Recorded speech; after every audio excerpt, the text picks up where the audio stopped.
All right, welcome everybody to the Down to the City reboot officially. I'm here with our first guest, very special, Jordan Childs. How we doing? Pretty good, man. I'm pretty good. Sun's out. It's a beautiful Fiji day. water, Yeah. I can't complain, Is Fiji your go-to water? Yeah, when I can afford it, you know what I mean? Word. Yeah. If you were to rank plastic bottled like waters, how would you rank your top three? Fiji, Avion, and that's it. I wouldn't rank another Really? one. You wouldn't even put Smart Water in top three? I like Smart Water sometimes because they do the art in the background there, but Right. no, Avion and Fiji are my All right, as long as you didn't say Dasani, I might have had to kick you Oh, out. no, yeah. You kick me out if I said that. Didn't even come in my mind. Oh, Yeah. man. Yeah, it's good to have you on, man. You're looking fresh. Thank you, man. You're looking good, as always. Second time meeting you. It's an honor. Yeah, it's great, man. I've never done this before. I've never talked on like a podcast or anything like that, but I'm excited to like dive deep into like what it's like to be an artist. You know what I mean? And like how I like became an artist and stuff like that. Well, yeah, man. I mean, for the first episode, we're not just going to bring on anybody. Jordan Childs just sounds like a famous person. Yeah. Like the name just flows off like you sound like a famous person. But you're Ottawa. I just want to kick it off the bat so people know why we have you on here. But you're Ottawa and Faces magazine's visual artist of the year for 2021. Yes, sir. First off, right off the bat, how does that feel? It felt really good. I moved back to the city from Toronto, and I was here for like a couple months, and that award came out, and I got nominated. I don't know who nominated me, but when I did, I went with it. I was like, this is sick, I'm going to promote it. And like people just voted for me. I'm super thankful for that. And like when I won the award, it was like, wow, I can actually be an artist. Yeah. You know what I mean? And that's when I actually decided to do it full time. So that award like turned my mind around, because I came from design school, and like at design school, you're taught to like, that's where you make your money and you can do art on the side, It's a creative thing, but you kind of like give up a lot as an artist being a designer. So yeah, when I won that award, it felt pretty good. Yeah, you mentioned when you moved back from Toronto, because you're Ottawa born, and you've been doing art for a while now, obviously through school and all that, but you're new to the Ottawa art scene. I am. So how somewhat. does that make sense? Yeah, I definitely am new to the Ottawa art scene. Like I went to Canterbury High School. I did art there. Which is like an art-specific high school, right? Yeah, you had to apply with like a portfolio and stuff like that, but yeah, I'm still new to the Ottawa art scene, like I'm a freshman, I guess, So how's that feel like first year back in Ottawa, you're already winning awards? Like that's crazy. It felt pretty good, it felt like this is the city I'm supposed to be in. You know what I mean? Like it felt like this is my hometown and I gotta like, represent it in that way, you know what I mean? Mm-hmm. When I came back, I was blown away by the culture that was here. Because when I left Ottawa, there was nothing to do. Right. In the sense of like a young artist.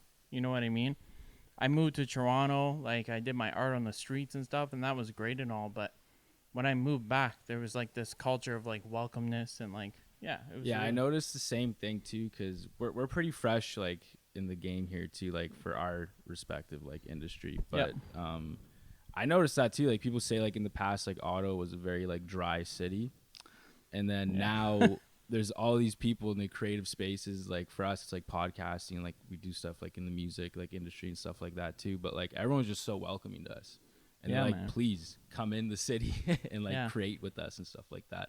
So it's cool to hear that because you went to Toronto for school, university, and then you bring it back and you're saying that the culture here is what shook you the most. But you'd almost think that like the culture, like art culture specifically in Toronto would almost be better. Like what's the biggest difference you find?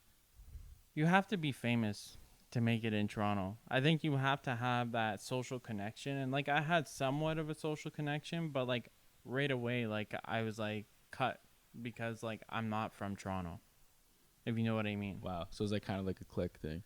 Yeah, like, like they'd be like, oh, you're from Ottawa. Like I see why you moved here, but like my buddy, he's lived here all his life. I'm going to represent him more. You know what I mean?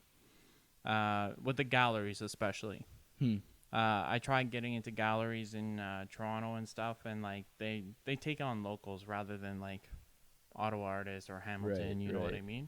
It's very city pride thing. It is, and I respect that. You know what I mean? Like Ottawa's sick, and like as soon as I moved back, like it kind of blew up.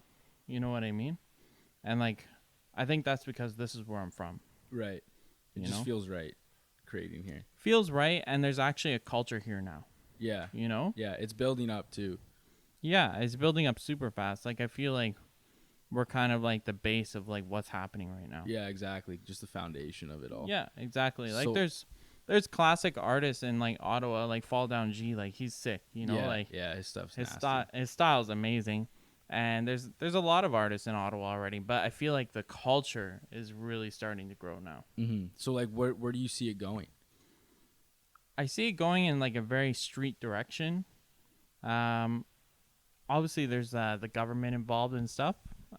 It's tough to say where culture is, how it's going to grow. Right. Do you like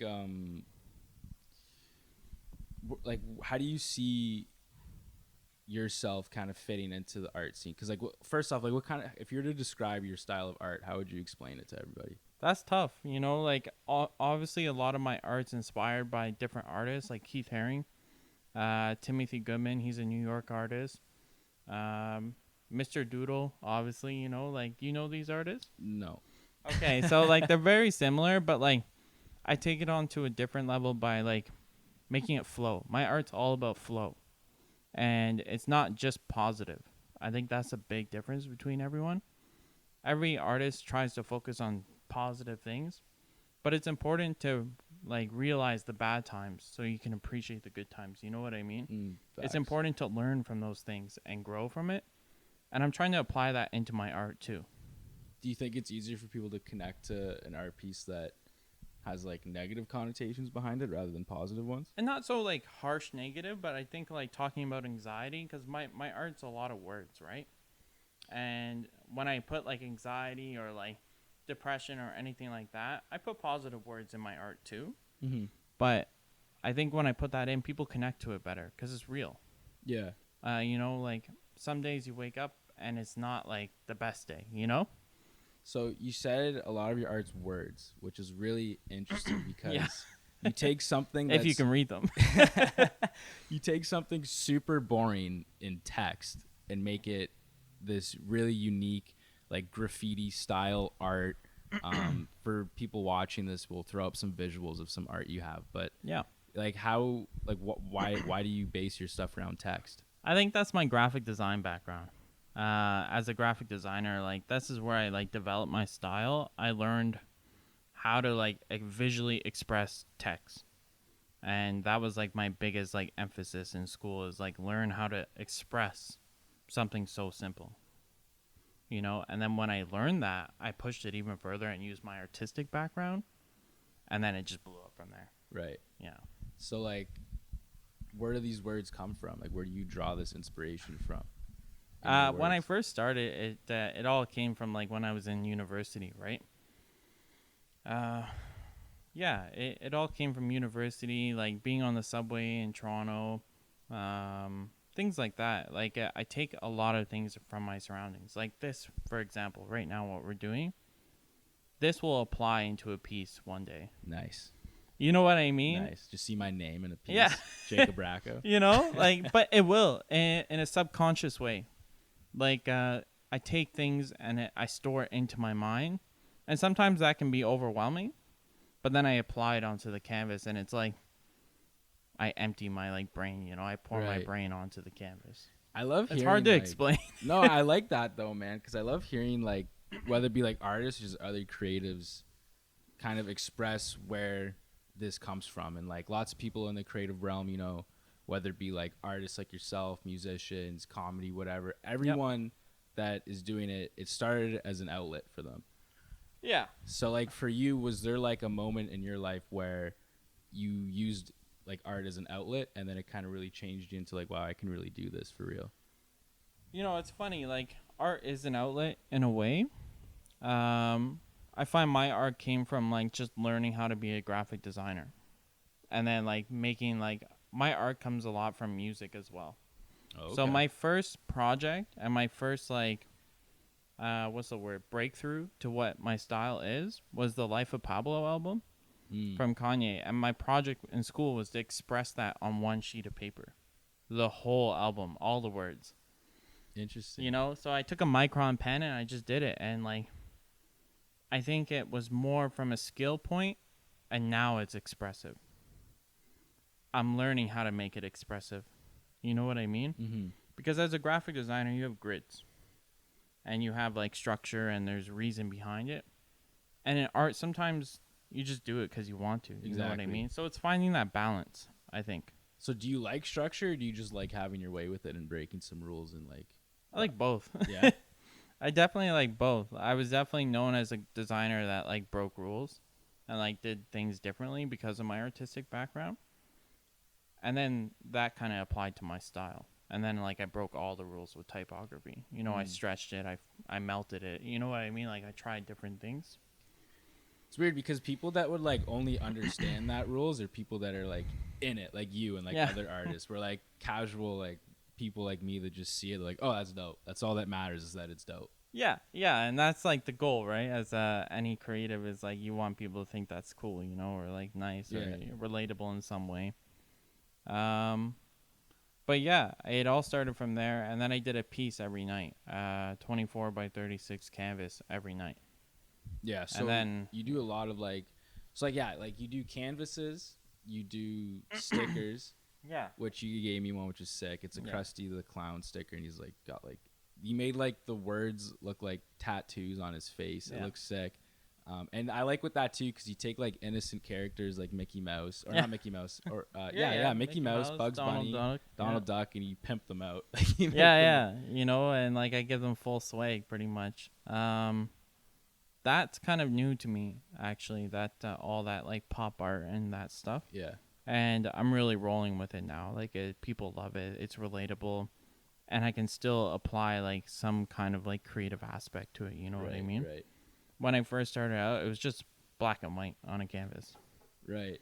Just Sharpie. Yeah, and just random stuff, you know? And then, but as an artist, you have to learn how to focus into your audience. And I think that's... that?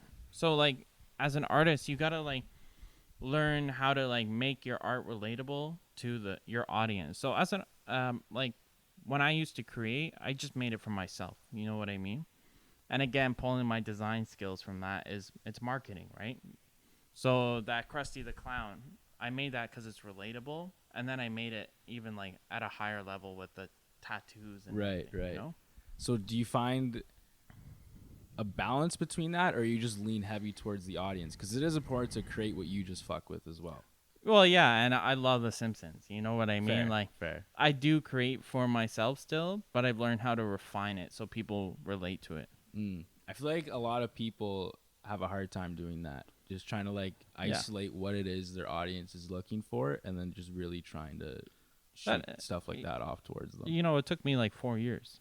You know what I mean? Like if I put it in that perspective, like I did my first gallery show in Toronto, and like it was relatable, but not really, because it was all my words. It was everything that like came out of my mind, right?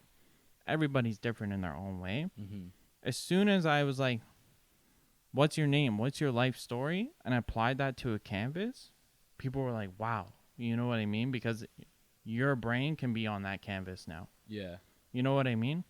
Do you do do you do stuff like that? Or people walk down the street and you hit them up and you're like, yo, what's up? Then let me draw something for you quick. Of course. Yeah. Honestly, that's my favorite thing. I learned that in Toronto too. I used to draw on the subway cars, and people would watch me because my style's kind of different, right? It's like, what is this guy doing? You know, he's not drawing like a portrait of someone. It's not caricatures on the side of the street. Yeah, no. And I'd be like, oh, this is like word art. And then they're like, what? These are words? And then they read the words and they're like, wow, you know? And then I connect to them and I ask them, like, what's your life story? How can I apply this to this art, you know? Do you find that tough to do, to kind of put someone else's life into an art form? I love it. No, I don't find it tough at all. No, eh? I love that. I love that I have that ability to, like, make someone, like, happy by showing their life on a canvas. You know what I mean? So that's kind of how you started off, was just street art. Yeah. And then now you're kind of evolving into, we just mentioned the stickers and obviously do canvas art, but you do some really cool stuff. I've seen on your Instagram, you've been doing stuff in car garages, car hoods. That's the new thing now. Explain that. That's crazy. Yeah. So my first mural ever with spray paint was at a car garage. It was massive. Like it was like how many cars? 8-car garage. You know what I mean? Like it was massive. And I was like, oh, do it with marker. And the guy laughed at me. He's like, no, like do it with spray paint. You know what I mean? You're here for days. Yeah, months. Like seriously. He laughed at me. He said, do a spray paint. I was honest. I'm like, I don't know how to do spray paint. He's like, well, buy it and see, what happens. He just took a chance on you. Yeah, and he did. And it turned out amazing. And then, like, from there on end, it just, like, every car garage is kind of wanting my style in there. Wow. So you evolving more into, like, working with spray paint? Yeah. Yeah, I think it's a nice balance because I still have my commissions on the side. So, like, I have the wall arts, and then I also have, like, my canvas paintings that, like, tell life stories.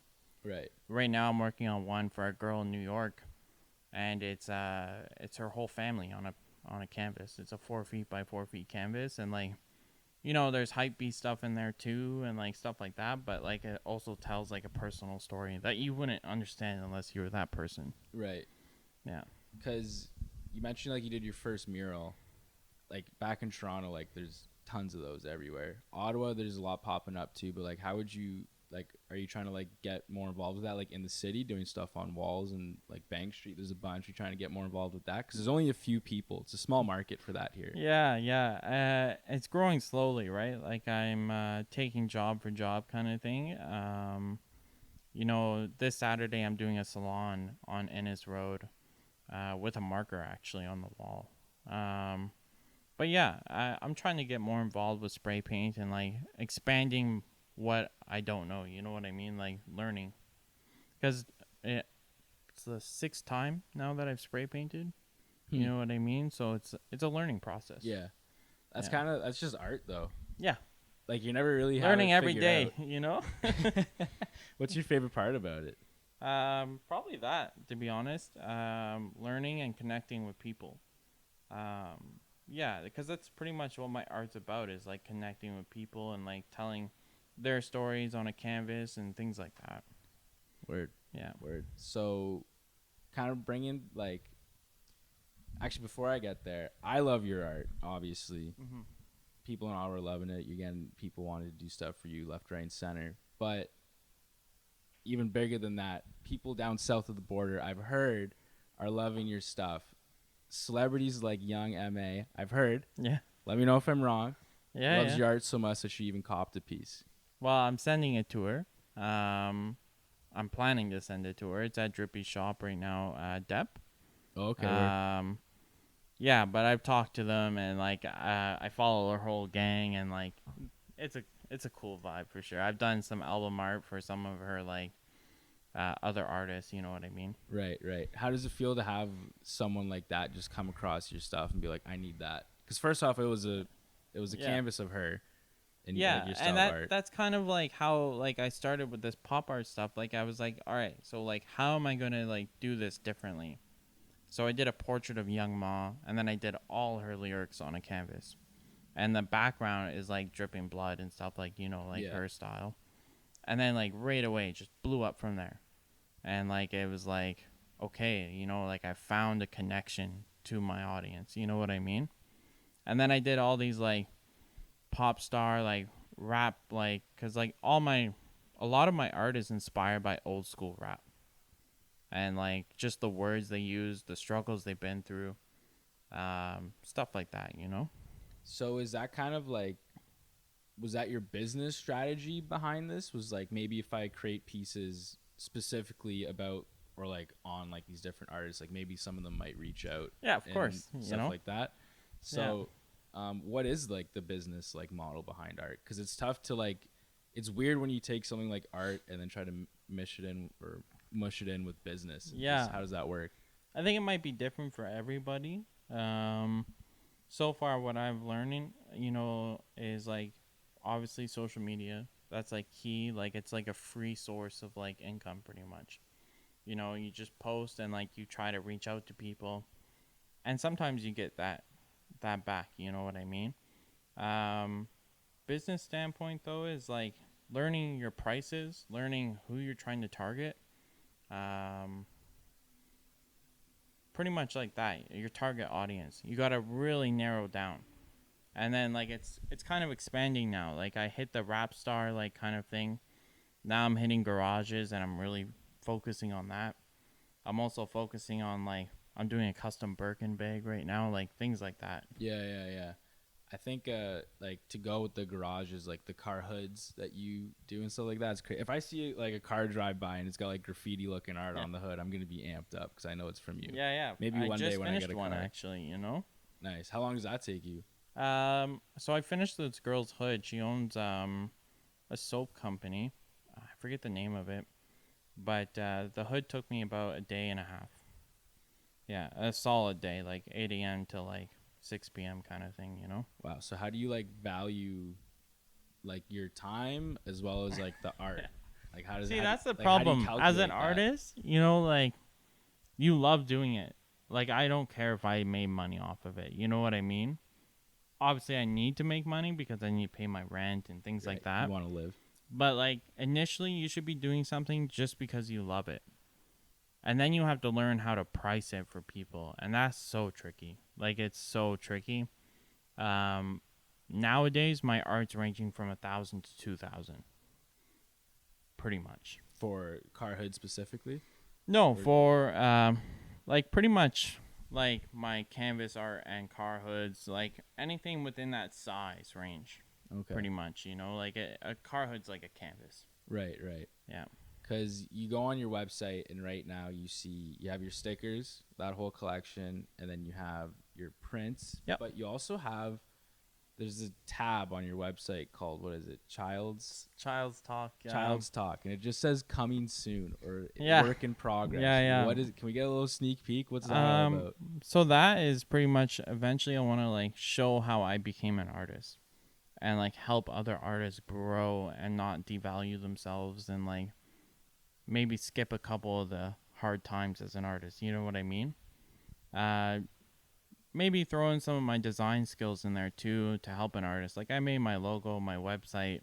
I also make logos and websites for people too, and that's how I pay my bills as well. But yeah, it's pretty much just like talking about what it's like to be an artist, and here's some tips. So it's gonna be like a panel or something, or just like one-on-one, or written pieces, pretty much. Written pieces. Yeah. Oh, okay, cool. Yeah. I used to write pieces for a company in Creemore and like just talk about their products and stuff like that. So I kind of learned how to do that, and now I'm going to apply it to my art. Oh, okay, cool. Yeah. Yeah, no, that's interesting, man. So like now, like would you ever consider like leaving the city to go like explore like art scenes in other places, or are you feeling really comfortable here? I've thought about it because like Toronto was an amazing experience. Like I've thought about it, but I think Ottawa is like a good base because my family's here. I have support here. I'm growing. You know what I mean? Like I don't want to like wreck that. You know, I want to keep growing here and then eventually expand out, but always come back. You know? Right. I feel like a lot of artists leave this city and never come back. And I feel like that's kind of why the culture hasn't been growing, but now it is because people are staying here. There's Hypebeast shop opening up. You know what I mean? Like it's starting to become a vibe. Yeah. I feel like people have abandonment issues here because everyone just keeps leaving. Well, that's what I did, you know. In high school, I'm like, you know, I hate Ottawa Peace. And then I was like, I came back and I was like, wow, like people are staying here. People are opening shops. Like it's really nice. So COVID then like really kind of helped you out because during that time you moved back to the city and kind of realized all this. Yeah. COVID definitely helped me out. You know, I opened my own freelance business. You know what I mean? Like it's people were looking for like different things other than like a website and stuff. You know, like during COVID, like there's nothing to do, so you buy art. You know what I mean? Like fair. Yeah. Fair enough. Yeah, I mean, I kind of like. So you've been doing it like for like 4 years, you said, but like I feel like you've been doing it since you were a kid. I've been doing art since I was a kid. So I was diagnosed with a brain tumor when I was 9 years old, and that's where my life changed. Right away, like I was supposed to be blind, like my memory like lost and everything like that. Wow. And I woke up and I was fine. Wow. All right, so I took that and I was like, wow. you grow up really fast when you almost die, pretty much. You know what I mean? I was gonna say you must have grew up quick. I did, and it was yeah, it was a life-changing kind of thing. And then I applied that to my art because I wasn't allowed to like go in the yard and like play with the kids, you know, because it was dangerous, right? So what I did, I just drew in my desk. Yeah. So like, I've been doing art since I was 9 years old. wow. So like Yeah. before then you weren't doing it. It was like when you had that. Yeah, when you before were I was sick. playing hockey, I was just a normal kid, you know what I Yeah. mean? Like from Rockland, you know? Wow. Yeah. Like, Wow, you man. know, I was just chilling and then like I don't know, like I'm thankful for it. I'm not upset about it. It's a thankful thing, you know? And that's kind of where like I stem off where like bad times are not bad if you learn from them. You know what I mean? If you take advantage of them. Right. That's kind of like my slogan. In the moment it seems bad. Yeah. But like looking back in retrospect, like damn it, would I even be where I am right now? Like do you, I like, wouldn't. exactly. Period. I wouldn't be where I am. I'd probably be, I don't know what I'd be, you know? Smoking cigs, ripping construction. Facts, you know what I mean? And it's kind of crazy to think about that. Like, I was the first one in my family to go to university because I had that skill, that talent to create something out of nowhere. You know what I mean? Yeah. That's pretty like mature of you though for a 9-year-old to really take in all that information Yeah. and like release it through art rather than just, you know, Yeah, I think kind of giving up. I've always had like an old soul, even before my brain tumor. But like when that hit, like I was like, whoa, you know, like what am I gonna do? You know, I can't go on the trampoline. I can't play soccer. Like I can't. There was a lot of can'ts. Yeah. And then like as soon as I like figured out that I could draw, my whole life changed because that's all I did. Wow. I used to do a drawing a day, and like now it's more spaced out because I got other things, like I got projects, and like you got to take your time on things, you know. But when I was first starting out, all the way to university, I used to do a drawing a day. Wow. Those initial like drawings and like art pieces you would create, is that like reflective of what we kind of see now? Oh yeah, 100%. You know, like I'm even merging back into my old style. I used to do oil paintings of people's faces, like high realism and stuff. And right now I'm working on an ET painting, and it's like fully realistic. Wow. And there's gonna be graffiti in the background and a bit on his face, but nothing crazy. I like So that. I'm kind of merging back into my old style, which is Right. neat, you know. Yeah, I had to relearn it because it's been a long time, but So you Yeah. started like right off the bat with oils. yeah. Wow. You just Well, said pencil. fuck it. Sorry, pencil first. Learning the fundamentals, and then like oil painting. What do you like doing the most? I like doing my marker now, but I feel like you keep coming back to that. Yeah. With everything, it's like that's your comfort zone. it is my comfort zone, but sometimes that's a bad thing. You know what I mean? You don't want to get too comfortable as an artist. Yeah, because if you keep doing the same thing, like you're not gonna grow.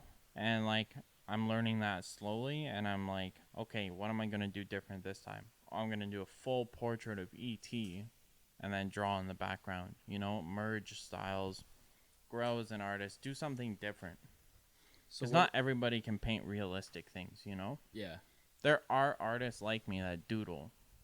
Again, I do it differently in the sense of like how I apply it, but still, it's the same thing. You know what I Right. mean? So what is it that you would say that really separates you? Really separates me the use of words.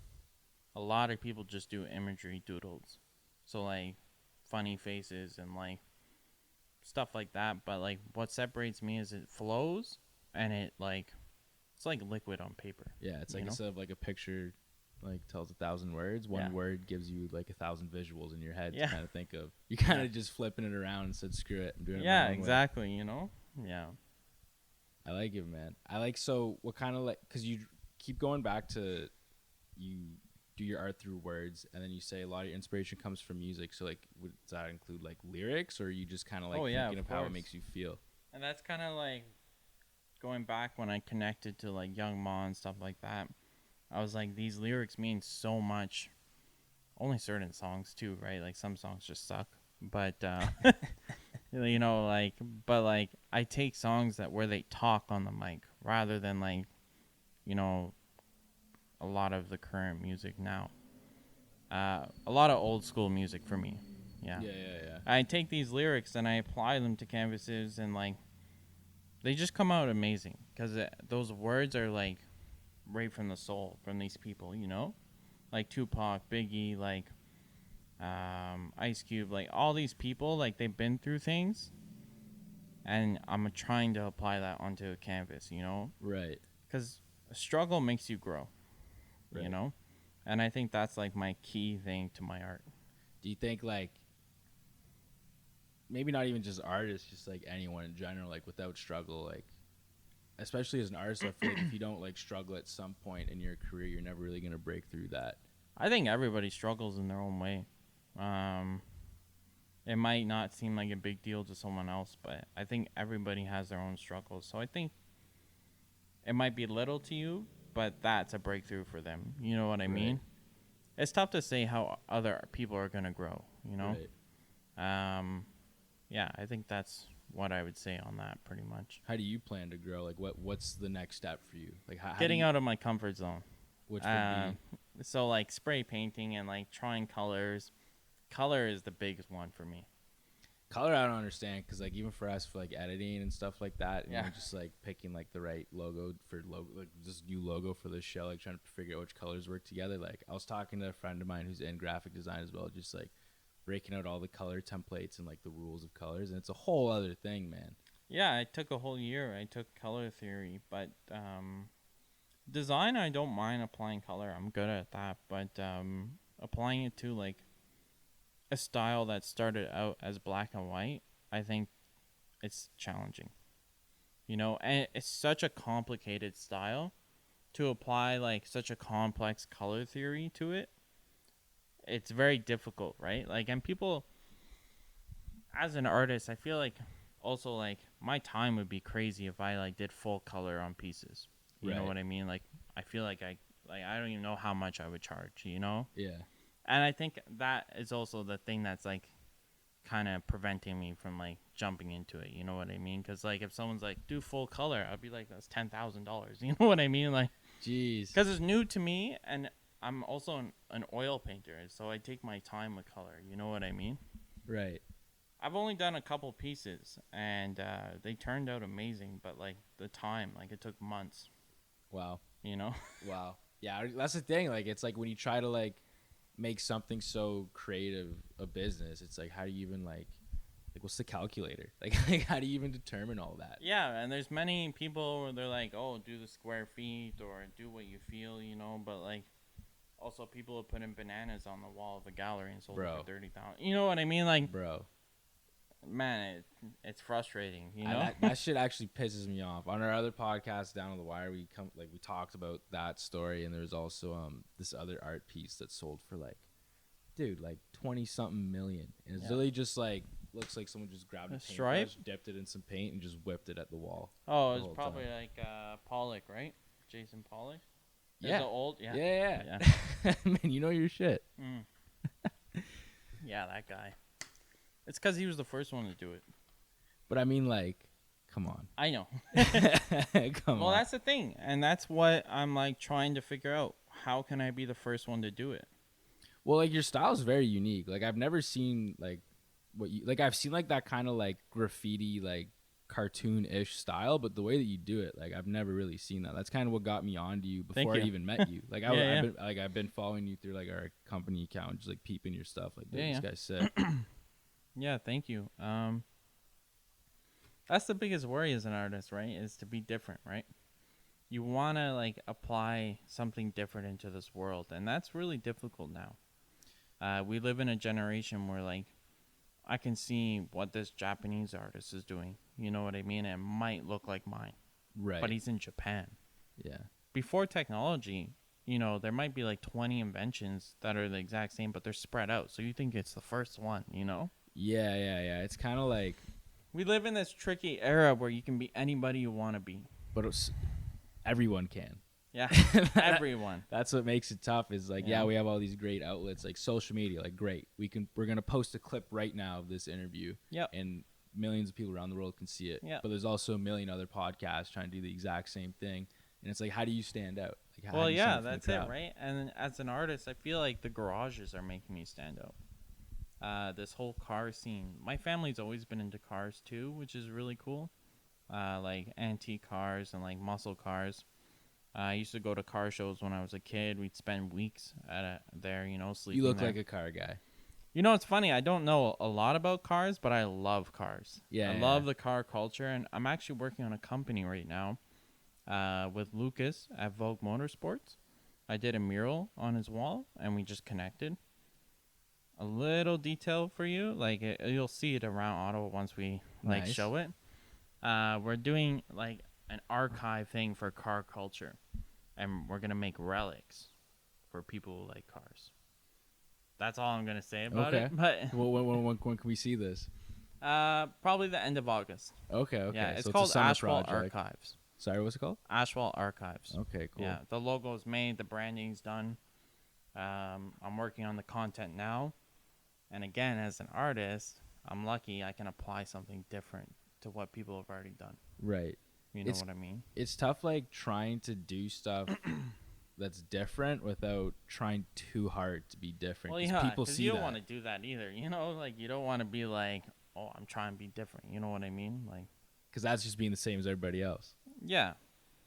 I think it's important if you just do what you love. Even if someone already has the same style, if you love it, it comes from a different thing, you know what I mean? Automatically, it's different.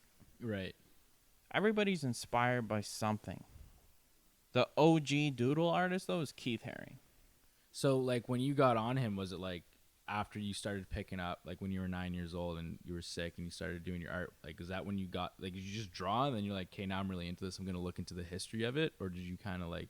So, Keith Haring was a New York artist. He unfortunately passed away. He was pretty young. His whole thing was about AIDS, and because he got AIDS, and he did paintings and stuff like that back in the day. And like he was a huge New York subway artist. I actually only started doodling when I got to university. Oh, okay. I've always done doodles, you know, kid doodles and stuff like that. But like my main focus was like life drawing and like painting, landscapes, you know. And I think that gave me a good base to expand because I did that at a young age. You know what I mean? And then when I found out Keith Haring and his style, I was like blown away because he was able to make this like flow with complicated imagery. Mm. And then I applied that kind of to the Life of Pablo album. It's on my Instagram actually. Okay, I'll check it out. We'll throw up a pic. Yeah. And I did like his whole album kind of in the same way, but again in my own style. So do you like draw? So like through your art, would you say like you draw inspirations from like his kind of style into it, or do you just kind of like have you name dropped a bunch at the start, and I did just so went right Keith over my Haring, head. Timothy Goodman, he's a word artist purely, pretty much. He does imagery too. I shouldn't say just words, but he does it in a very constructive way. Like it's all about purpose for him. He's a writer as well, so I think that applies to his art really well. Makes like sense. He's really good at writing. I kind of just do what I feel, you know what I mean? But he curates what he wants on that wall, for example, you know, like don't look for love, look for coffee kind of thing, you know what I mean? Like there's Timothy Goodman, Keith Haring, Mr. Doodle. I've talked to Mr. Doodle. He's the OG like silly face guy. You know, he makes like these doodles in like 1 second kind of thing. Silly faces, like it's all silly about him, you know what I mean? Tokyo loves him. Like he just sold a painting for 30 million. Jeez. Yeah, and that's what I'm trying to be. You know, I'm trying to be up on that level, and like doing a Birkin is the start of that. You know what I mean? Like doing different things allows you to do that. Right.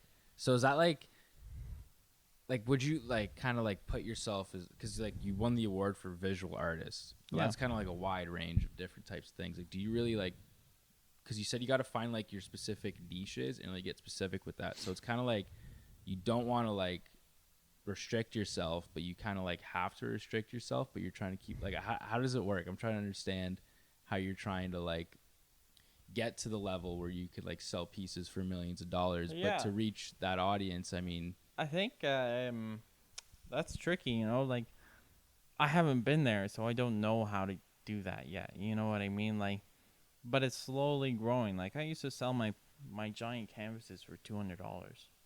Now I'm selling them for $1,500. You know what I mean?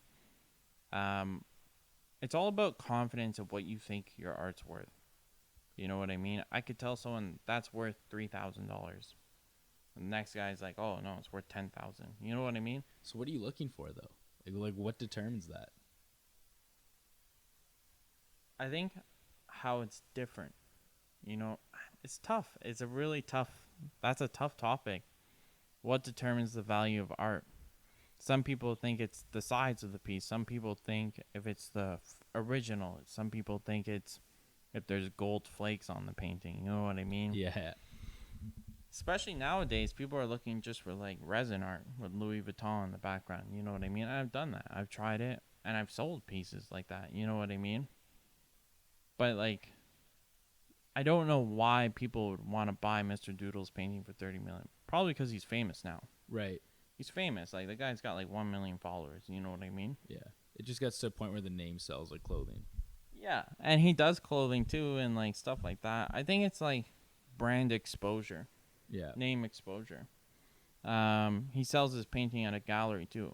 That's also like a prestigious level. You know what I mean?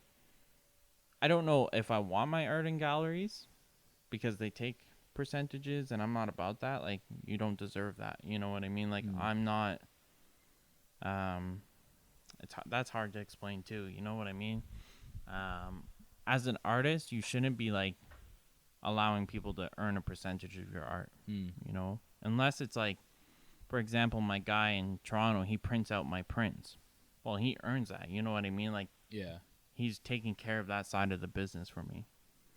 But like when people are like, "I'll promote it for you," that's something I'm learning right now. It's not worth it. You know, especially now with social media, you can just kind of promote yourself. I feel like before like Instagram, like even when Instagram like first started, it was just like really just like stupid stuff on there. Like where would you go to showcase your art? The gallery. Exactly. Right? So now I feel like it's kind of just open doors with now you can just DM people quickly, post stuff. You can really get creative with it. You can, and that's what I do. I'm learning to all the artists in Ottawa and anywhere. When you post your art, send it to people that are following you. Don't forget about your followers. I feel like that's a crucial thing that people sometimes forget about. They try to reach out to these big companies. Your followers are your supporters. Right. You send it to that person and connect with that person and say, hey, you think you could share this for me? Of course they're going to share it for you. And then, boom, you get a sale from one of their friends because they love your style. Mm-hmm. And I'm learning that right now. I'm learning how to market my art without bringing it to a gallery. So that's kind of like where the whole branding comes in of yourself. It's like, how do you brand yourself? What's the Jordan Childs brand? Like, how do you determine that? Pretty much my experience in life. I think learning from hard times and appreciating the power in both good and bad times in life, pretty much. That's my brand. That's pretty much it. You know, you got to appreciate the good and bad times in life. Right, you know? right. Because I went through something that, like, changed my whole perspective, like, to appreciate, like, the value of life and how fast it can turn off. You know what I mean? So every day I wake up, I make something, you know? It's history. Yeah. Yeah. It's that feeling of like you create something, it's right there in your hands. You could actually feel it. Yeah. You feel good about yourself. Yeah, exactly. So I like what you say, like you can't understand the good times until you've like witnessed or been a part of the bad times. And sometimes those bad times are really tough. But if you have that in the back of your head, it's going to get better. You know what I mean?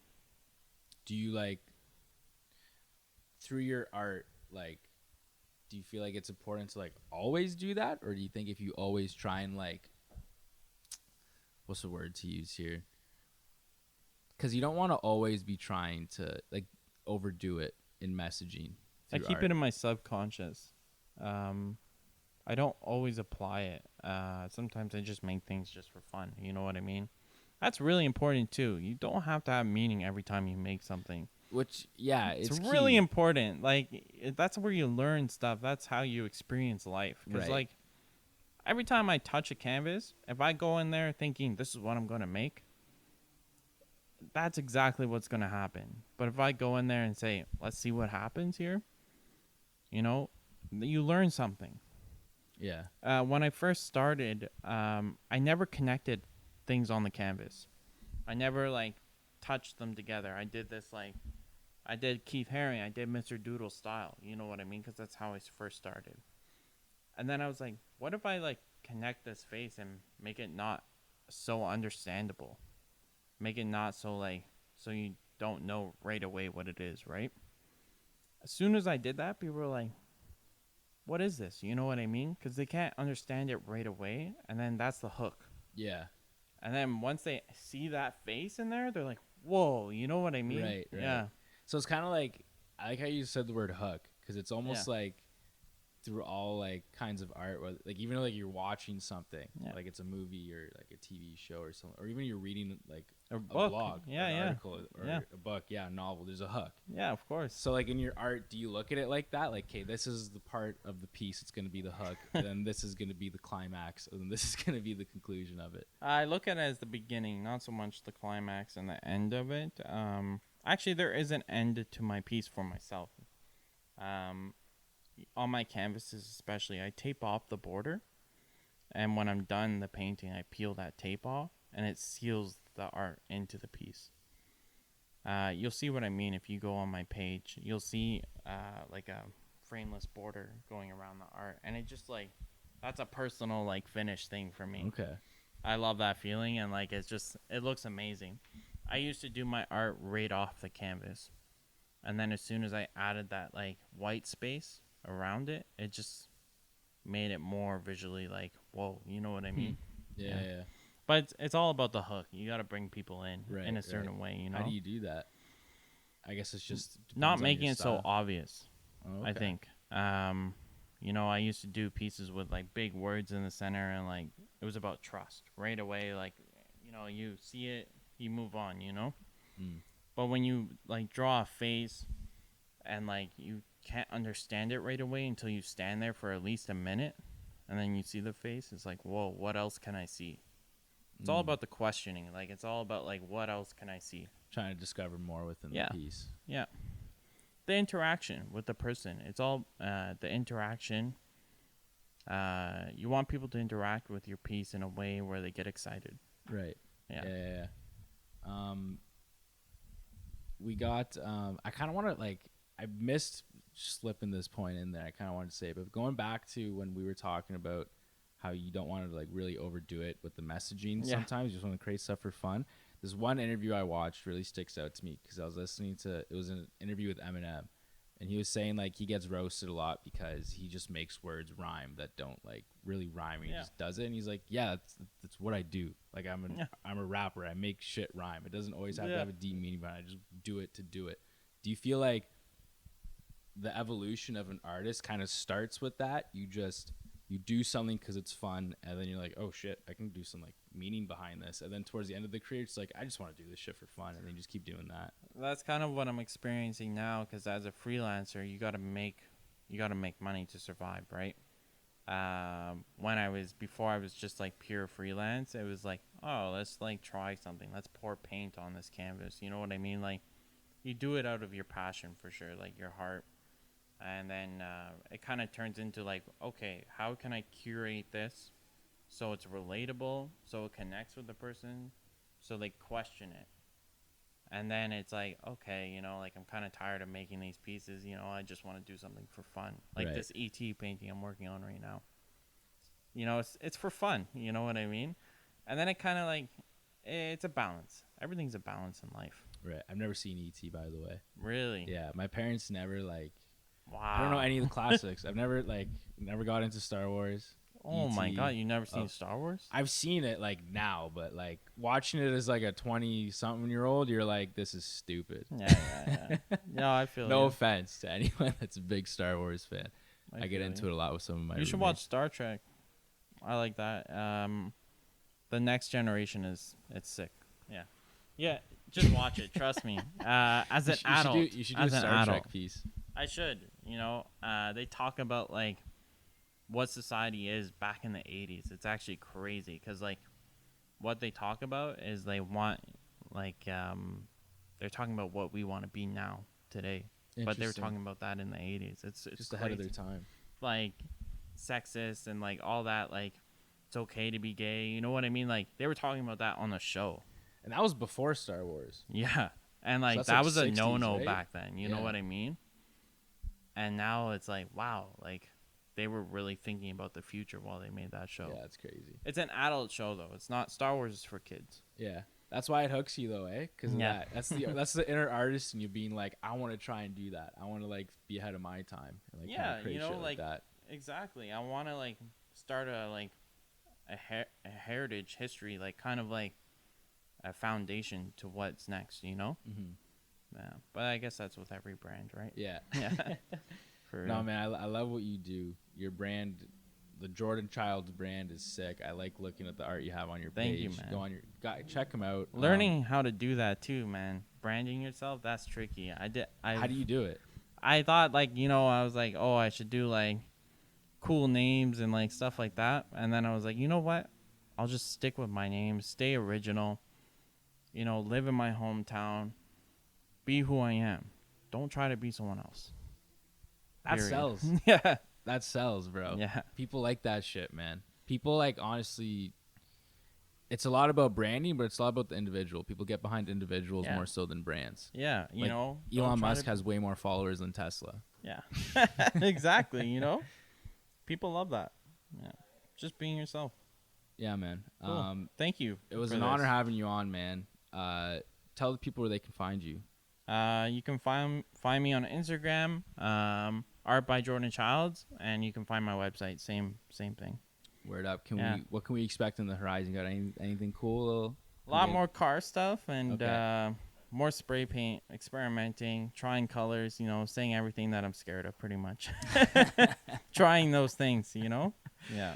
All right, man. I'm looking forward to it. We got to have you back on again. You guys just witnessed history.